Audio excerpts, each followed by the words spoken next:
طب احكي لنا قصه التمثال اللي قدام مكتبه اسكندريه. تمثال اللي قدام مكتبه اسكندريه بسطت كده ايه ده طبعا. انا بعرف انا فرفشه ذكريات لطيفه. انا فرفشه استنى على الصبك اللي جايه. طيب التمثال ده اول بعثه اشتغلت في المكان ده وما زالت تشتغل فيه لغايه دلوقتي. هي بعثه لحاجه اسمها مركز الدراسات السكندريه، بعثه فرنساوي.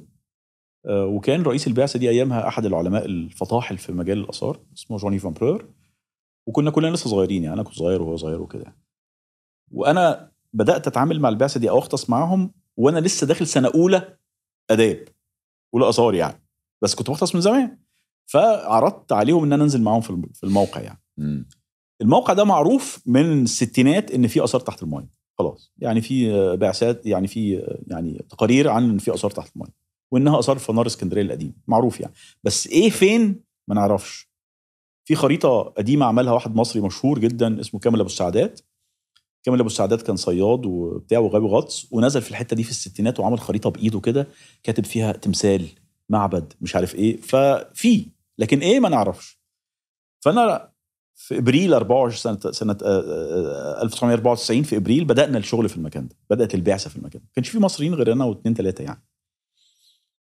فجوني فان برور تصور من كلامي ان انا عارف التمثال ده فين تحت الماء. تمثال كبير. هو تمثال ايه او له اسم؟ هو كنا متصورين زمان ان هو تمثال وخلاص يعني، لكن هو طلع تمثال لملك مصري اللي هو بنى الفنار، اللي هو بطلميوس الثاني، واللي بنى اسكندريه اكشلي يعني بعد ما اسكندر مشي وبتاع. يعني. قصه يعني تمثال حد فيري اميننت يعني. والتمثال الفيميل بتاعه اللي هو مراته كان طالع من المايه في الستينات. البحريه كانت لقيته وطلعته في الستينات. ومعروض دلوقتي حاليا في المتحف اليوناني الروماني في اسكندريه، معروض دلوقتي. فتمثال الراجل بقى بتاع بطلميوس ده ما كانش حد شافه قبل كده. فانا فاكر كويس جدا يعني. فروحنا نغطس انا وجوني فان برور، وكان معانا بعض الناس التانيين الفرنساويين، ولابسين بقى المعدات بتاعتنا كده، كلنا واقفين على سلمه كده هننط في المايه على المركب. لا على الغطس من الساحل على الموقع بتاع الفنار على طول. يعني بنخش جوه قلعه قايتباي، عارفين قلعه قايتباي؟ خش جوه تطلع من الباب التاني اللي على البحر وبعدين تنزل في المايه. اوكي. فانا مستنيه ينزل عشان هو عارف مكان التمثال، وهو مستنيني انزل عشان هو فاكر ان انا عارف مكان التمثال. فانتهى الامر ان احنا الاثنين واقفين على الميه ما بنعملش حاجه، لابسين عدتنا وماسكاتنا وزعنفنا وكله وواقفين نبص لبعض.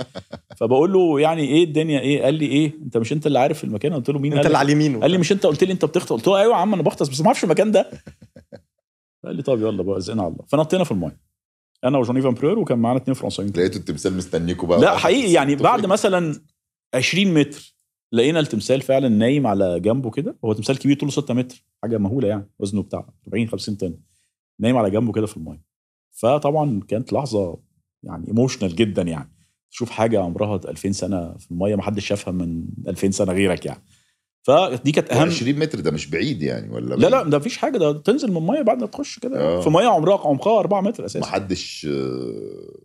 فات واز اميزنج يعني. فالتمثال ده طلع بقى بسنين بعد كده، طلع اظن تم انتشاله هو لوحده في سنه 96 97 حاجه زي كده. وبعد كده دوروا على راسه ما كانتش موجوده فلقوها في حته تانية. وبعدين بس مش انتوا اللي طلعتوه يعني؟ لا البعثه اللي طلعته. طبعا نفس المشروع يعني، لكن انا انا ما كنتش معاهم يعني، لكن انتشاله نفس البعثه وهي اللي شغاله في الموقع لغايه دلوقتي.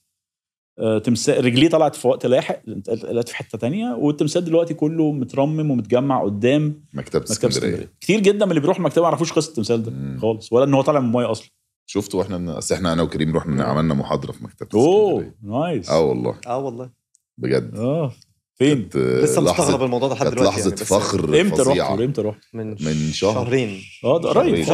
قبل الصيف شهر 7. قريب شهر 7. انا كنت لسه في المكتبه في شهر 7. عملنا بقى محاضره بقى في 8. لا وحط لنا بقى استاذ باسل الزور واستاذ كريم كده، والمايكات اللي هي الرفيعه اللي طالعه من المكتب اللي فيها لمبه دي. كان حلو، كان احساس حلو قوي. ومدرج وبتاع وناس بقى بتسال اسئله. امال ايه على طول كده. المكتبه رائعه، المكتبه يعني صرح حقيقي، صرح.